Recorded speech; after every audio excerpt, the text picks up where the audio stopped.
bi ñuy wax Pape Mamadou Seck ma koy wax Macky Sall ko rey ba pare liñ koy habillé ñoom daal dañ ñu wax ñoo jàpp doomu jàmbur sosal ko créé ay dossier seen procureur bi nga xam ne li ma wax démb rek laay waxaat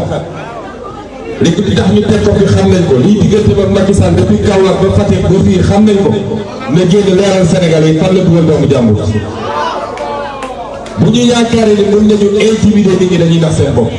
créer seen dossier terrorisme seen dossier rébellion seen dossier lii seen dossier là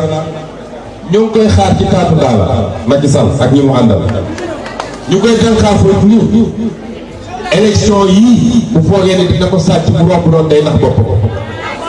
barki démb dégg ngeen ñu organiser seen i trip seen i journalistes yu mën a fen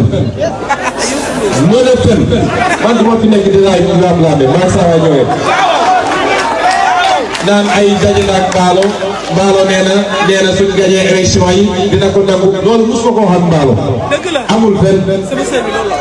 bu dee loolu liñ ciy jublu mooy préparer sàccub élection ba pare na ma waxoon ba leeral ko fii bu sàccee élection yi bu rees ci bureau du ko nangu kon man Sénégalais yi laay waxal foofu lay